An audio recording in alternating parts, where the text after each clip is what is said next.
Shalom Aleichem. Welcome. I'm Lisa Newman, the Yiddish Book Center's Director of Publishing and Public Programs, and it's my pleasure to welcome you to the Yiddish Book Center's virtual theater for this evening's program, Have I Got a Story for You, with editor Ezra Glinter. This evening's program is presented as part of the Yiddish Book Center's 2023 Great Jewish Books Club. Before we get started, please note that your video and audio will be off throughout the program. You may send us questions via the question panel at the lower right of your screen.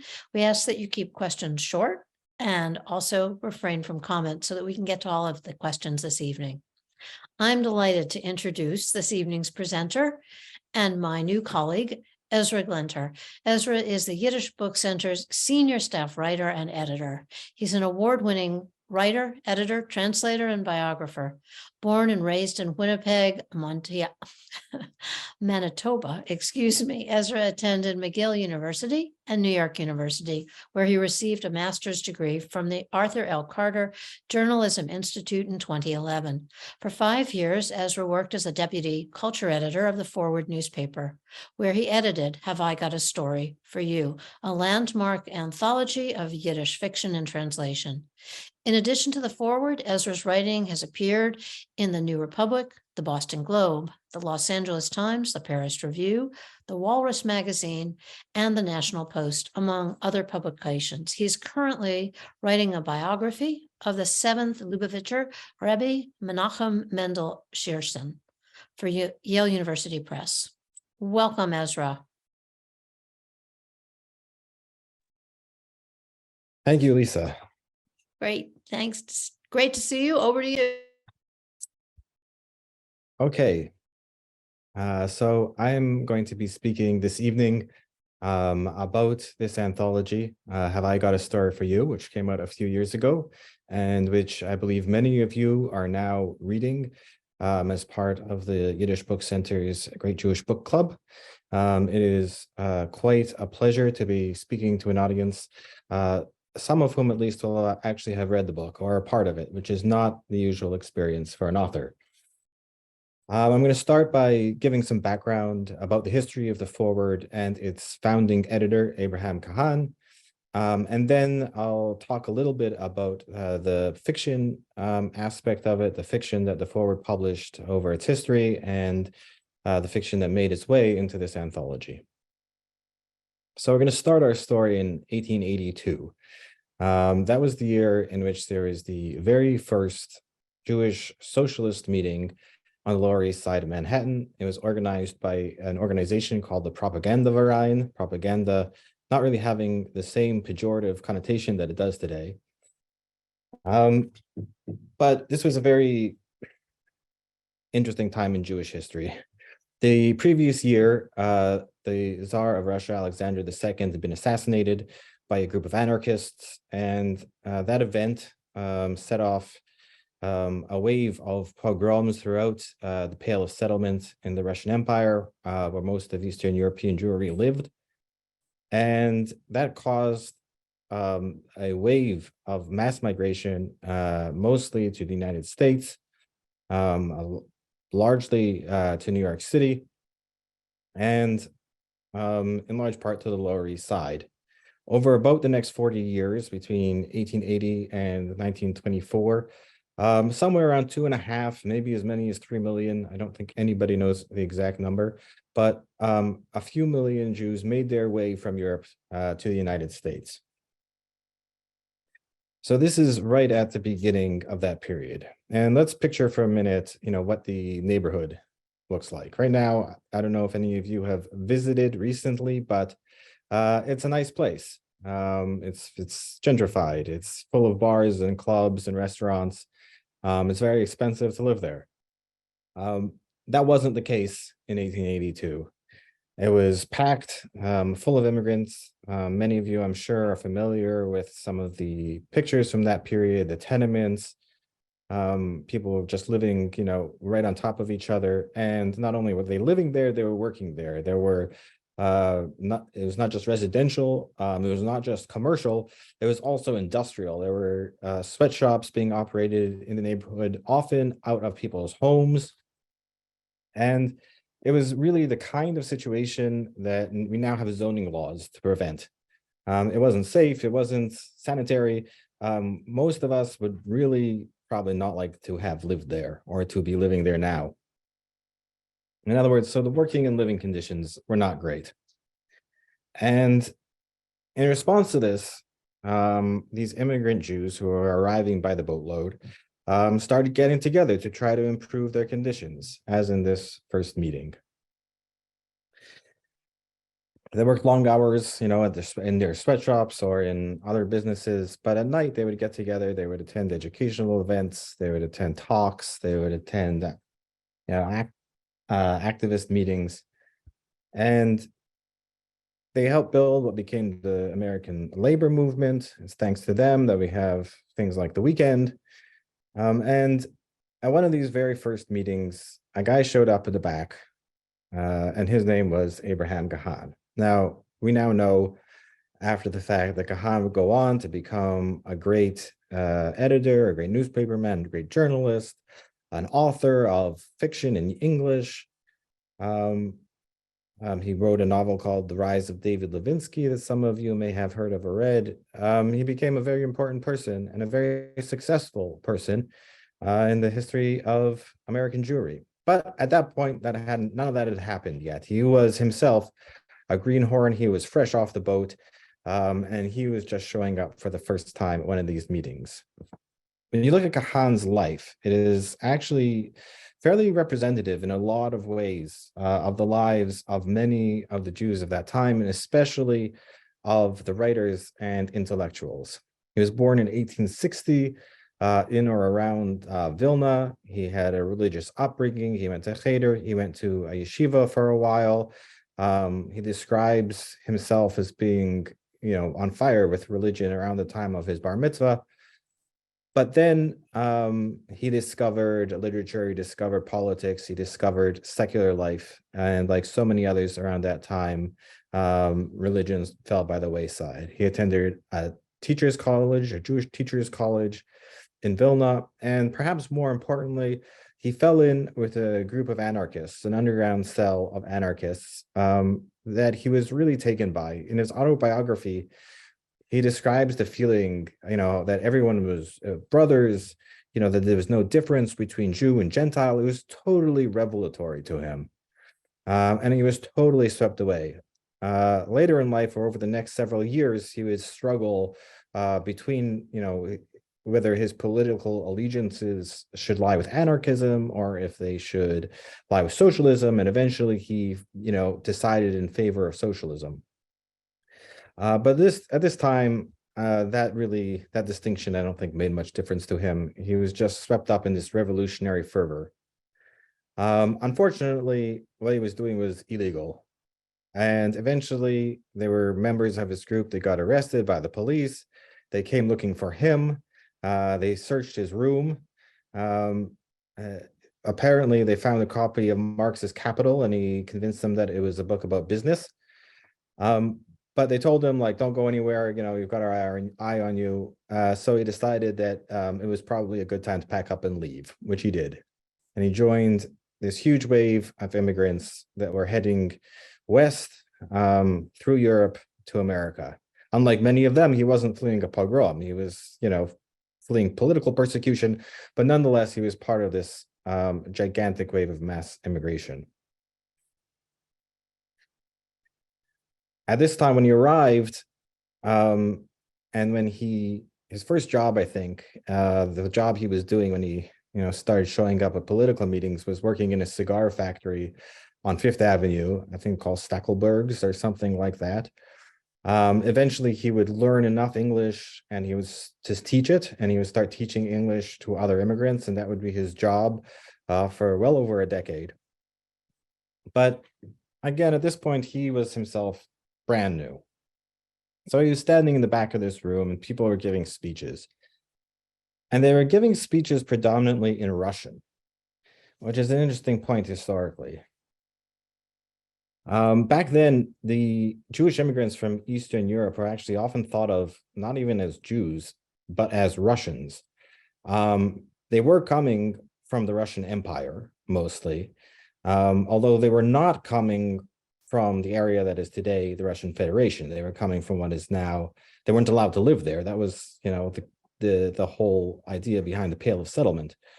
They were coming from what is now Ukraine or Belarus or Lithuania or Moldova or Georgia, less so from Georgia, maybe parts of Poland. But they were thought of as Russians. Many of them spoke Russian. And so it wasn't totally crazy that somebody would be giving speeches in Russian to a group of Jewish immigrants. Nonetheless, Kahan got up after the meeting and he went up to the speaker and he said, why are you giving speeches in Russian and not Yiddish? And the speaker says, yeah, well, who doesn't speak Russian? We all speak Russian. And Kahan says, no, my father doesn't speak Russian. His father wasn't there, wasn't going to be there. But Kahan's point was that, yes, some of us speak Russian. In other words, the people who were more educated could speak Russian. But, many of the Jewish immigrants were not that educated, and they spoke predominantly Yiddish. And Kahan felt that, and he was making a point that these speeches, these meetings should be directed at everybody, even people who couldn't speak Russian, and they should be in Yiddish.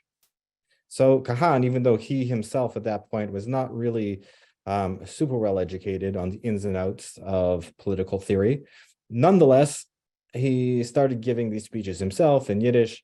He got involved in the political and intellectual life of the Lower East Side. Now let's fast forward a bit to closer towards the end of the century. It's 1897. This is the year that the Forward was founded, and Kahan, with Kahan as its founding editor.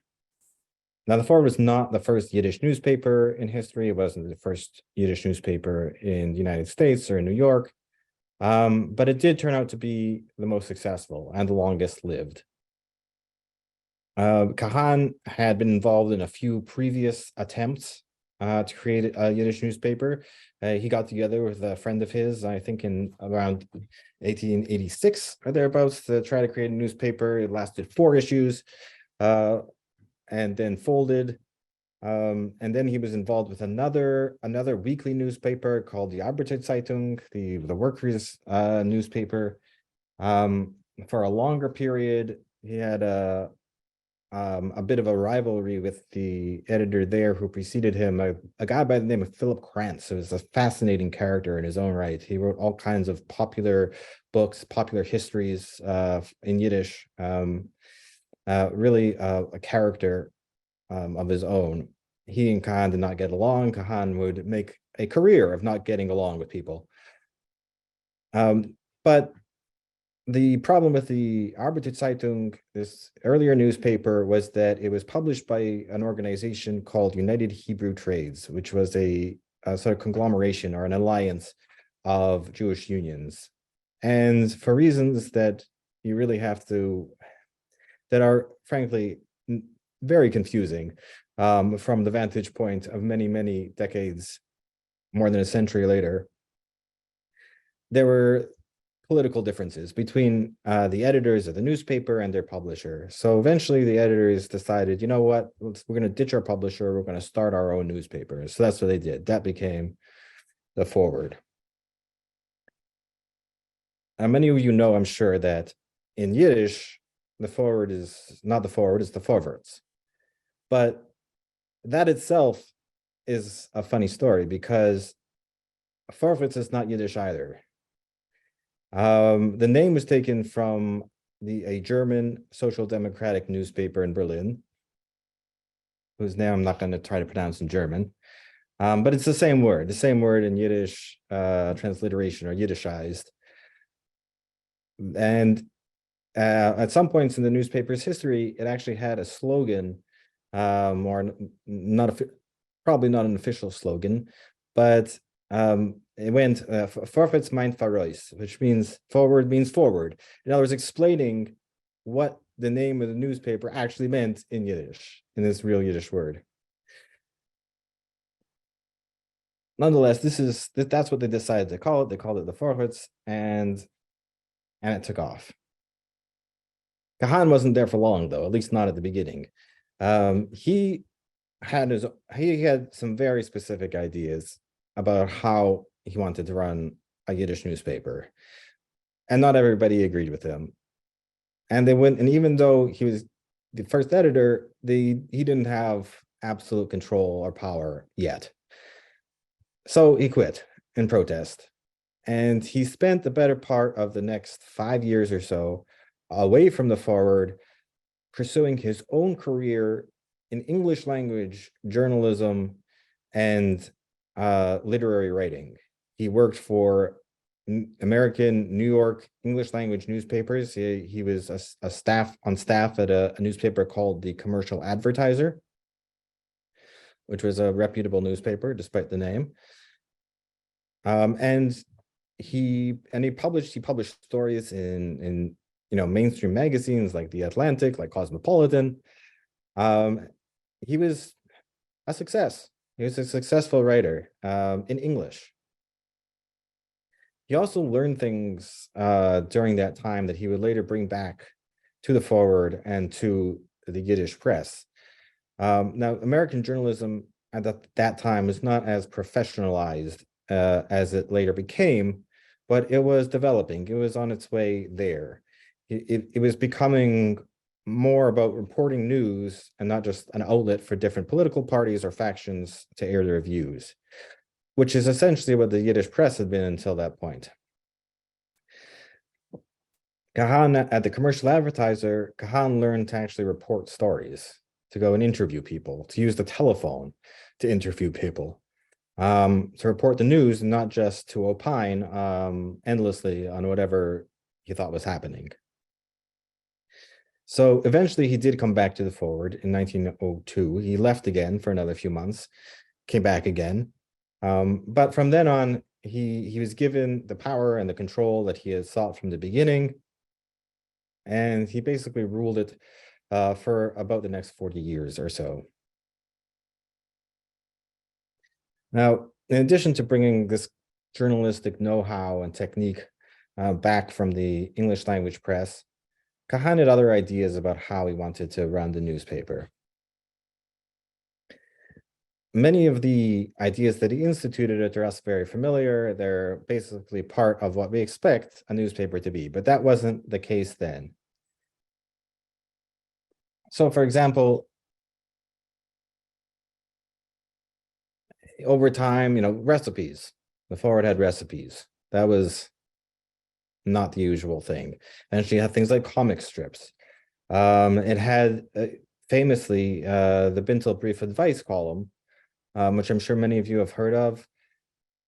There's an interesting story there too, because it's often credited to Kahan as Kahan's invention. It wasn't. He stole it from someone else. It was, I think, another Yiddish newspaper. I believe it was the Wahrheit under Morris Winchevsky.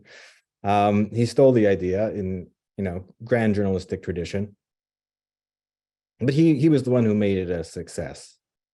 And he was the one who really made the idea of an advice column take off. He had instincts about what would make the newspaper successful. He was a big believer in the old journalistic adage, if it bleeds, it leads.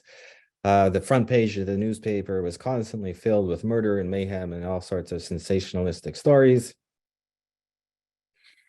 And it worked.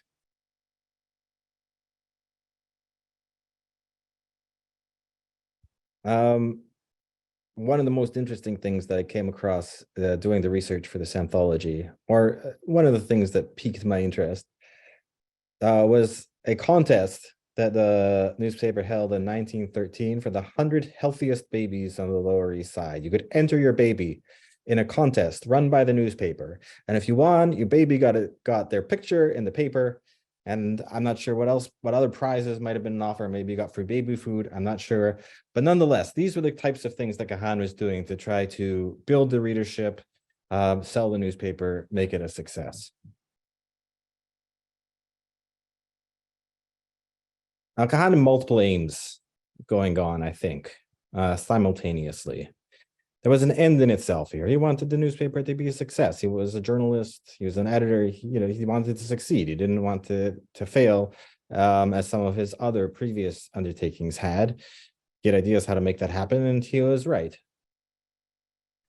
But I think there are two other factors, at least two, but I'm going to focus on two here. One is that this is not as much commented on, I think, today, but it's important to remember that the Forward was, in fact, a socialist newspaper. Over the decades, it drifted more towards the center, became more moderate.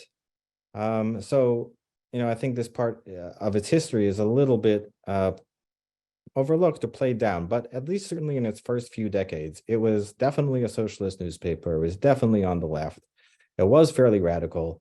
They supported, socialist candidates for office. They named their radio station WEVD after Eugene V. Debs, the leader of the American Socialist Party. So there was a political agenda.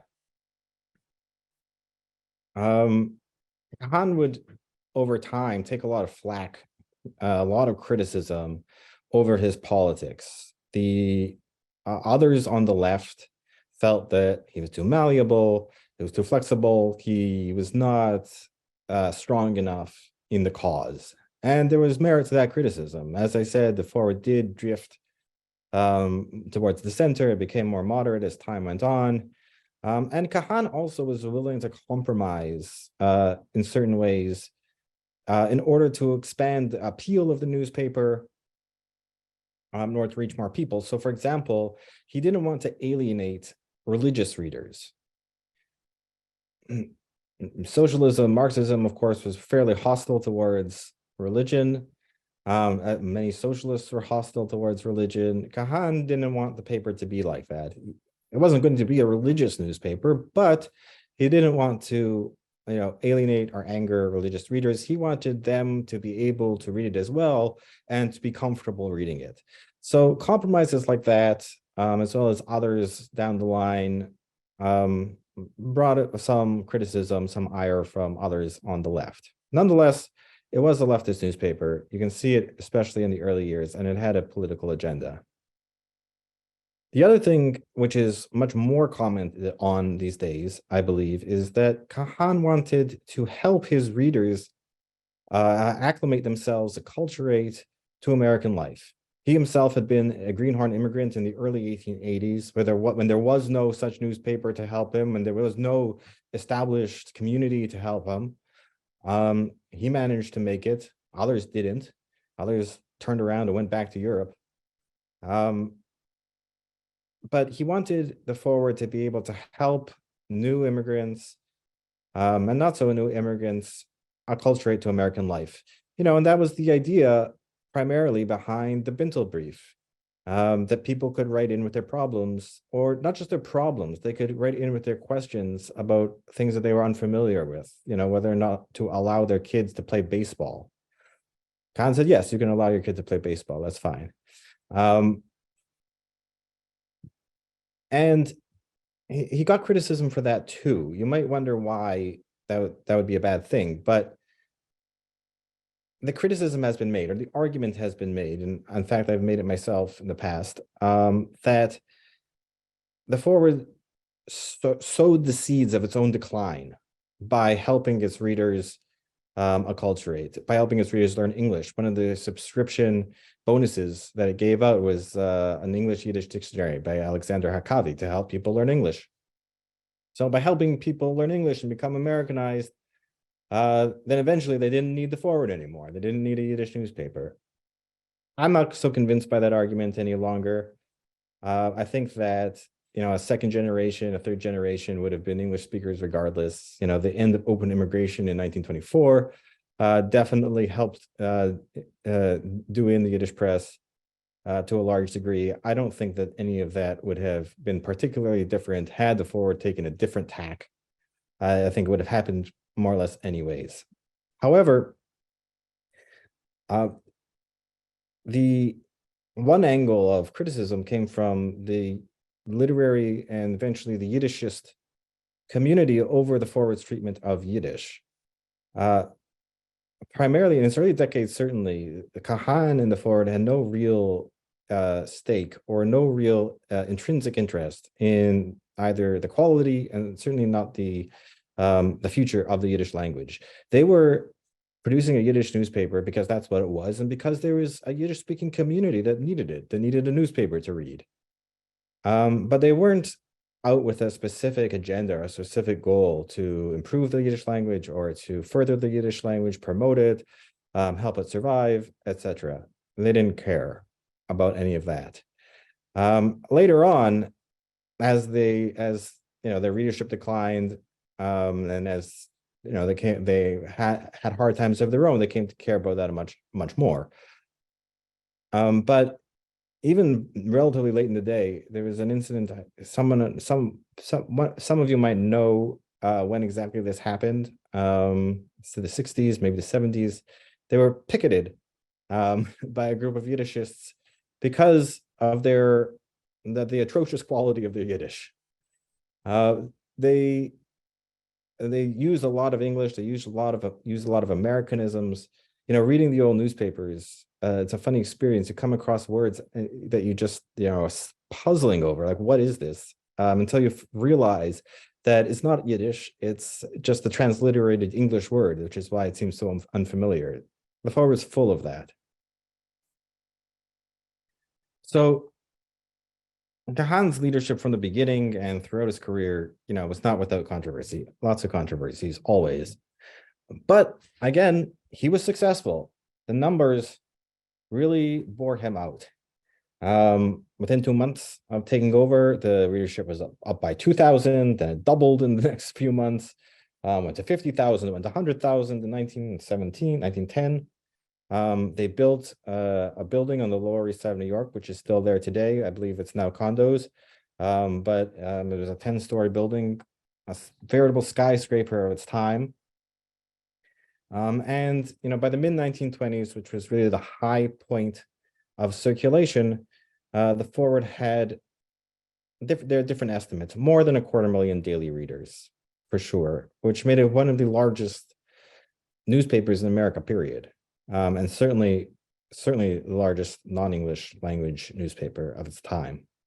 It was a phenomenon. It was wildly successful. So in that sense, Kahan was vindicated. Now, getting onto the more immediate subject here, in addition to all of these other features like the Bintel brief or like recipes or like movie reviews, the Forward published fiction, lots of it. This was not so unusual. Nowadays, it would be. You don't generally see fiction in newspapers, but then it was totally normal. Every newspaper published fiction. Every author published their work in the newspaper first, in serialization, and not just. I'm not talking about Yiddish specifically. In English, Dickens published in serialization. Harriet Beecher Stowe published in serialization. Everybody did. It was how you made money. It was how you made a living as a writer, and it made sense for readers also. Both readers and publishers. Books are expensive to make, they're expensive to produce, they're expensive to buy, and people didn't have that kind of money. A newspaper pays for itself in advertising, and back then it cost pennies. I believe the initial newsstand price of the Forward was 1 penny. That went up over time, but still relatively cheap. You could buy a newspaper, whereas you may not be able to afford a book. So newspapers were the primary outlet for fiction of all kinds, and there were all kinds. This book, this anthology, is 42 stories by 26 different writers. It runs for most of the Forward's history. The earliest story is 1900, and that's Kahan himself, and I believe the latest one is around 2015. And you can see in the anthology, there's a lot of variety. There's humorous sketches, there's serious novellas, everything in between. Kahan, true to his ways, really liked to publish the stuff that sold the newspaper, popular fiction.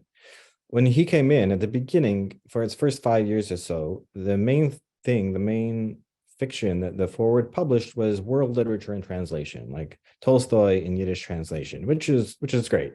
But Kahan realized that Tolstoy in translation may not be the thing to sell the newspaper.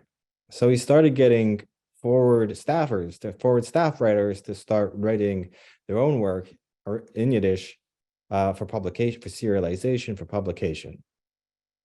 And that worked. Now, there is not really much of that kind of work in this anthology. It's these serialized novels, these potboilers are what in Yiddish is called shund, pulp fiction, a lot of romance, some historical type of fiction. It was not high literature. There are some things in this book that are of a popular nature, though. There are a series of stories about the character Yenta Telebenda. As some of you may know, the word Yenta, insofar as it is a word, a recognized word in English, and not just a Yiddish name, comes from this character who started out in the Forward in a series of humorous sketches by a writer who went by the pseudonym B. Kovner. His real name is Yankov Adler. And he wrote these Yenta Telebenda stories for decades. There are thousands of them, I think. And other series. He wrote other series as well. And from the newspaper, Yenta Telebenda became a character on the Yiddish stage, in the Yiddish theater, on the radio. Yenta Telebenda was a huge phenomenon. But from her name, we get this character of Yenta, this sort of busybody woman character. And that also is representative in a way of the more popular offerings that the Forward offered. But Kahan, even though he really placed a lot of emphasis on popular fiction, on the stuff that would appeal to the average reader, and also a lot of this fiction served his purpose of helping his readers acclimate to American life, because it was about American life. A lot of these serialized novels or these stories took place in the immigrant milieu of New York or of the United States, and it reflected people's lives. They were, maybe a little bit sensationalized, but nonetheless, it was a reflection of real life in its way, and it helped people to navigate the problems that they faced. I think you can see this, a little bit of this, well, in a number of stories in this collection. You have a few by a writer named Liala Kaufman, who was the daughter of Shalom Aleichem and the mother of Belle Kaufman. She herself was basically forgotten, but she contributed thousands of stories, I believe, to the Forward. I don't think they were ever published anywhere else. They were never published as books, but they appeared in the newspaper for decades, these little short sketches. And they were really sketches just of American life, sort of in the mid-century, from maybe the 40s to the 60s, roughly. Teenagers going on a date, that kind of thing. I find them really charming, and to me, they really paint a picture of mid-century American Jewish life that's much different than a lot of the literary portraits that we're accustomed to from English language Jewish writers. People like Bellow or Roth or Malamud, even though they're even someone like Bellow who knew Yiddish, the perspective from an actual Yiddish speaking, Yiddish writing writer is somewhat different. And it does feel, even though it's about America, it's about American life, American problems, it has this quality sort of from outside looking in, rather than from inside looking out. But Kahan, even though he placed a lot of emphasis on popular fiction to sell the newspaper, He had ideas about himself. He considered himself to be an arbiter of literary tastes. He certainly had his own tastes. As I mentioned, he himself was a successful writer of literary fiction in English. He had a career. He was, praised by important writers of the day. So he felt that it was his duty, maybe his pleasure, to also offer um, high literature, to offer literary fiction in the newspaper, not so much as almost as like, a charitable act, that he would support Yiddish culture, Yiddish literary culture, and he did. And because the Forward was so successful, and therefore had a lot of money, it was able to support writers who otherwise would not have been supported. I.J. Singer, for example, is one of the major examples. Kahan took a shine to him early in his career, and he encouraged him, he supported him, he made sure that he had a living. The same was true for Sholem Asch for a period. Kahan was able to do this, and he took pride in doing it. The thing is that, he had his own tastes, and his tastes generally ran to stuff that, even if you consider it, a better class of literature, it was realism. It was easily comprehensible to most readers. He did not like things that were too experimental, things that were too avant-garde, too modernist. That was very much not to his taste. And when his writers started straying too much in those directions, he tended to get in fights with them at first, and eventually fire them, or they quit. And if you look through the little biographical sketches throughout the anthology, you'll see this come up over and over again. So and so, contributed to the Forward until such and such a year, and then they got in a fight with Kahan, either over money or over their style or both, and then they quit or they were fired over and over, which is really a shame, because some of those writers who were dismissed by Kahan were some of the best writers in all of Yiddish literature. David Bergelson is one example. He wrote for the Forward for a period of years, mainly when he was living in Berlin in the 1920s. But he got into a fight with Kahan. Kahan felt that his writing was too difficult, and so forth. And eventually Bergelson decided that he would throw his lot with the Soviet Union instead, which at that time at least was, giving state support to Yiddish writers. And so he moved back, and eventually then he was murdered in 1952. But there are plenty of other examples. Gunnar Rosenfeld is another one. Many cases in which writers who became too ambitious, in a way, too ambitious artistically, creatively, came into conflict with Kahan.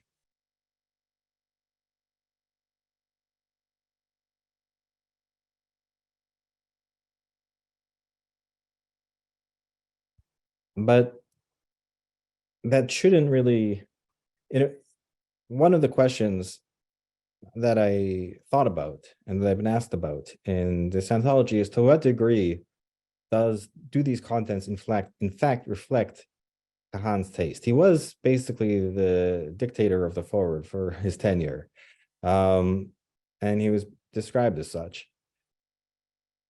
And he had that final say over who got to publish in the newspaper and who didn't. So to what degree do the stories in this anthology reflect the literary taste of this one particular man? And to a certain degree, they must, because they are taken from the pages of the Forward and nowhere else. And by the way, I should mention also that just as that the Forward was far from the only Yiddish newspaper publishing fiction, every newspaper was publishing fiction. And just as there are, hundreds, thousands of stories and other works, still sitting in the microfilm archive, untranslated, in some cases never published anywhere else, in the Forward's archive, there's just many more sitting in the archives of other newspapers. It's an immense treasure trove of work. Not all of it is top quality, for sure, but there are top quality works in there. It's almost untouched.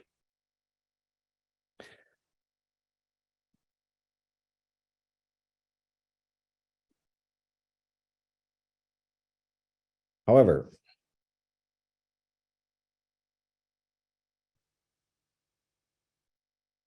how much does this anthology reflect Kahan's taste? In a sense, it's actually a counter. It runs counter to Kahan's taste because I include all the authors that he fired. So Rosenfeld is in there, and Bergelsen is in there, and many others with whom he had all these disagreements. Despite the fact that Kahan eventually got rid of them, they're in the anthology because they are the good writers. So in a certain sense, it's an anthology that is almost, I wouldn't say rebuke, but it runs counter to what Kahan was trying to do, which was to get rid of some of these writers.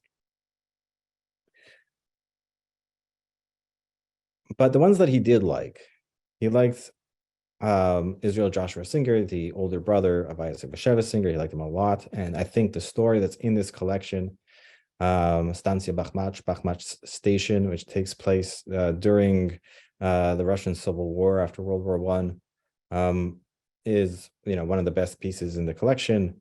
Is really, really, it's almost novella length, I guess, but it's really, really a fine story and really sort of shows a different perspective of Jewish attitudes towards the Soviet Union at the very beginning, before, certainly long before Stalin came around.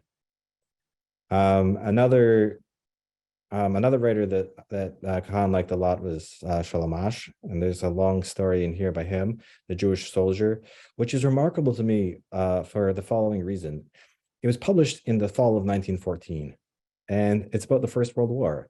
It tells the story of a Jewish soldier who is somewhat assimilated. He doesn't really have a strong sense of Jewish identity. He joins the Russian army out of Russian patriotism, not out of any other. He isn't forced. He volunteers.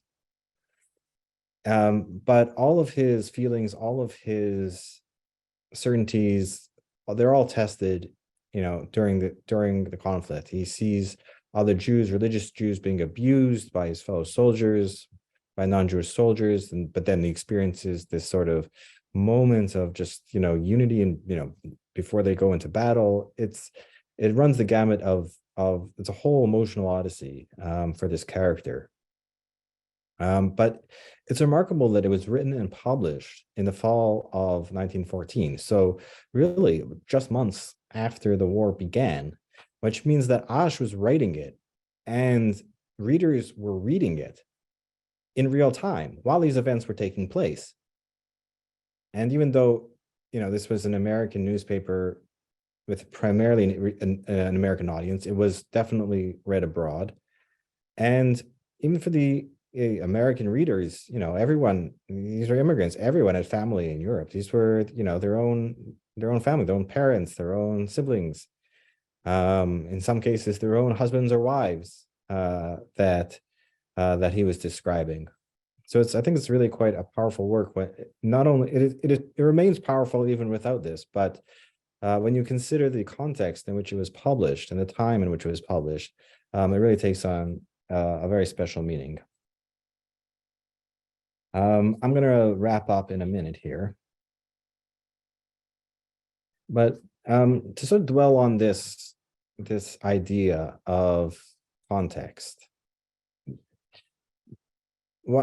I had a very special experience researching this book because I got to sit at the YIVO Institute of Jewish Research in Manhattan and once a week and just go through microfilm for hours, looking for stories that I knew would be there, but didn't know exactly when they were published, and finding all sorts of things just while scrolling through microfilm. And when you do that, when you sort of immerse yourself in a newspaper from a different time and place, you really come to feel and experience the community that it was written for and that was reading it in a visceral way, in a way that you don't experience merely by reading a history, for example, which is retrospective.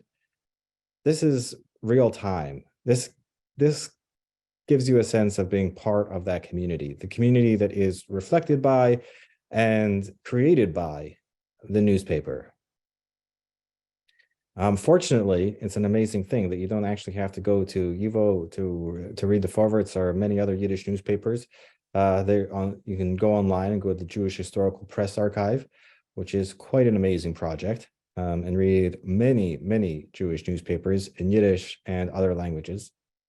But Kahan called the forward a living novel, which is an interesting description, because this experience, it has a novelistic quality. When you read, like, especially one of these big realist 19th century novels that Kahan loves so much, Tolstoy or Dickens or something like that, it really immerses you in a world. And when you go through the newspaper in this way, you are also immersed in a world in a very similar way. It was really a very special experience. I hope now, the stories here are extracted from that. You don't get to see all the ads and all the news and all the political columns that ran alongside them, which are really something. But I do hope that in their totality, they also provide a kind of feeling, a picture of not only of the writers who wrote them, but of the readers who read them. That if you put yourself in their shoes for a minute, you can kind of appreciate what they were reading and therefore what their lives might have been like. It's an act of imagination for sure, but that's what fiction asks of us, is to commit an act of imagination. So with that, I will be happy to take questions for as long as we have. Thank you, Ezra. Really fascinating. We have a lot of questions. So let's get going here. What kinds of programming did the Forwards radio station, excuse me, produce? Were there dramatic readings of the fictional pieces that were published? And was the language mostly Yiddish or also English? Okay, that's a question a little bit beyond my expertise. I'm not an expert on WEVD, but the language was primarily in Yiddish. There may have been English programs, but it was primarily a Yiddish radio station, and to my knowledge, around all kinds of things. I mean, news, radio dramas. I don't think that the fiction was necessarily read aloud, but there were radio dramas. There was fiction on the radio. Like I mentioned, Into Telebenda became a character on the radio as well as in the newspaper. Did Kahan gain competency to work and write in English for the commercial advertiser? And do you have any examples of his English language work? Did his experience in the English language and outside the Jewish community later color or contribute to his Yiddish journalism? Many questions in there. Yeah, I mean, Kahan was, attempting to gain English competency while he was still on the boat. And he obviously succeeded. His job for the first decade or more that he was in New York was teaching English, so he learned it well enough to teach it to other immigrants. So he gained the competency pretty quickly, and he started writing in it pretty quickly. He started contributing to English language newspapers within a few years of his arrival. I haven't read his English language journalism, although I think a collection of that exists. But his fiction is easily available. I mean, his most famous work is the novel "The Rise of David Levinsky," which was written by him originally in English, as well as other things. Yekel, A Tale of the New York Ghetto, which is the title story of a collection of stories. So yeah, his English language work is readily available. Can you give an example of a compromise Kahan made in an effort to retain religious readers? That's a good question. Questions. Yeah, that's a good question. I don't know if like a practical compromise. In other words, something that was done. It was more in terms of what was actually in the newspaper. Columns, pieces arguing that you could be a socialist and be religious, rather than just a constant stream of anti-religious invective, which might have been the case in other newspapers. How did you choose which stories to include in the anthology? Well, I was looking at the outset, I was looking for stories by certain writers because there are definitely a few big names that have to be covered. Isaac Bashevis Singer, Chaim Grade, and so forth.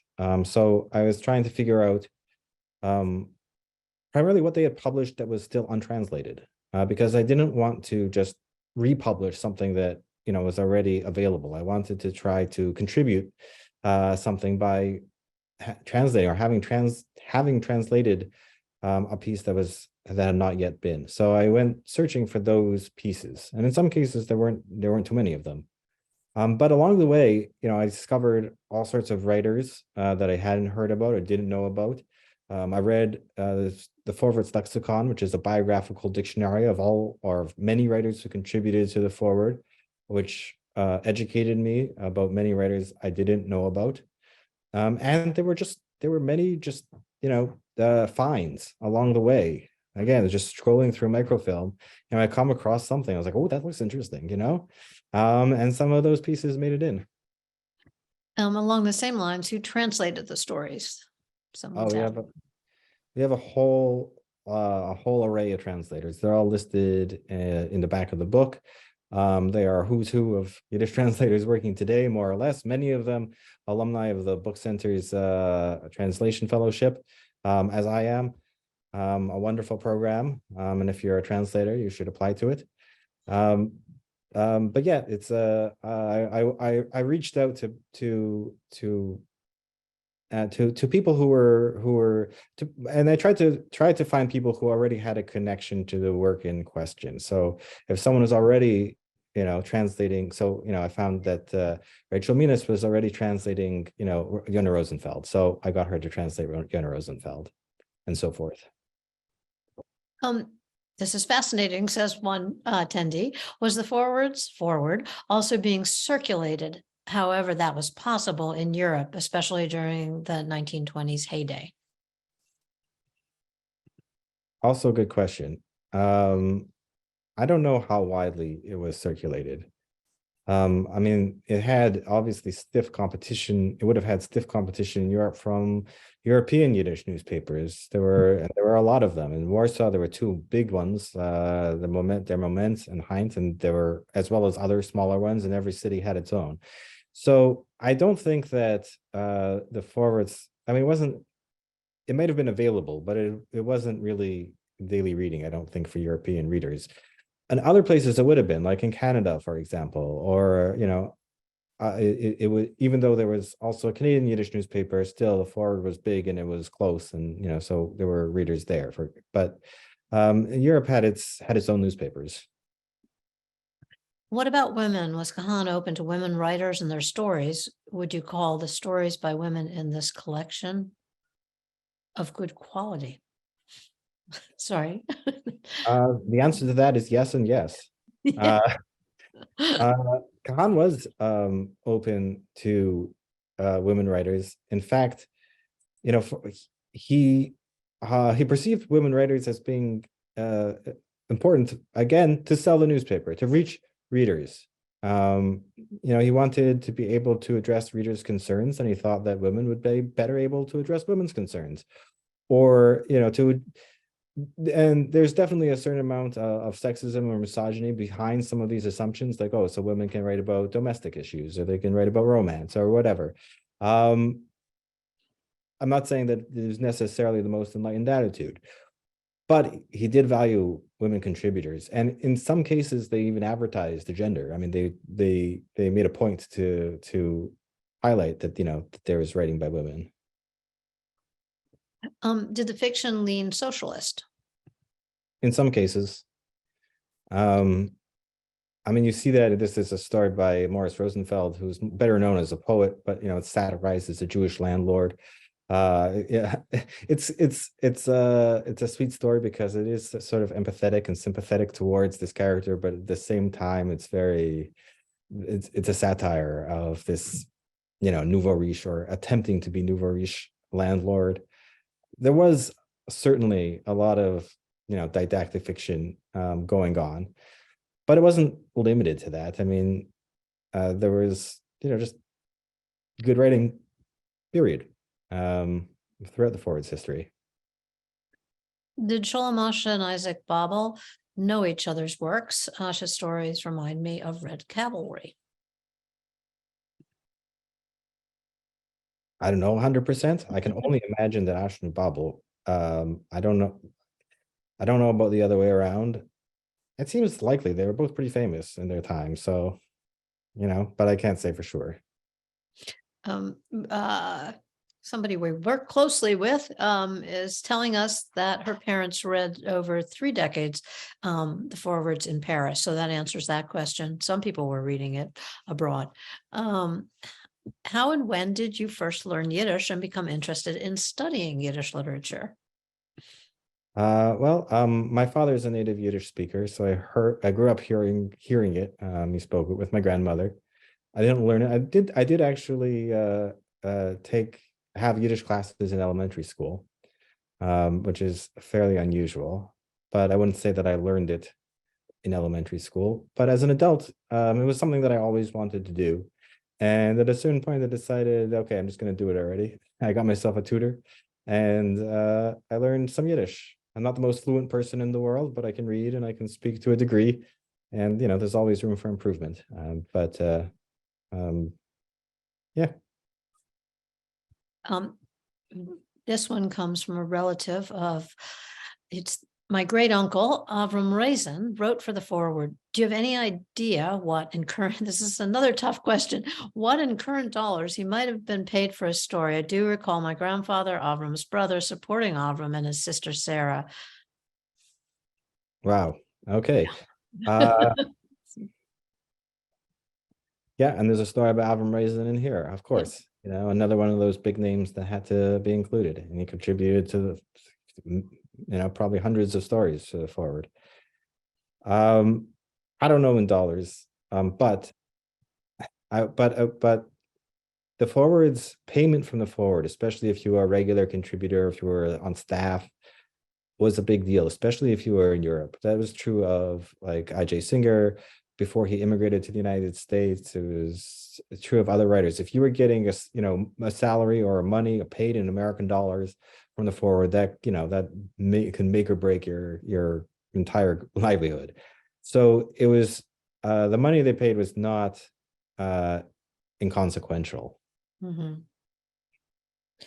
And were some of them not on staff, but under contract? Did they deliver weekly stories? Yeah, exactly Yeah. what the legal arrangements were Yeah. between the forward and its contributors is somewhat murky. But yeah, it had people who were basically on staff who just wrote, regularly full time for the newspaper, who did news, who did, did anything. Um, what relationships existed, if in Yiddish journalism between those from Russia and those from Galicia or other parts of Poland or from elsewhere? Maybe the question might be broader, which is, was there a community of journalisms and was it journalists, and were they connected with one another?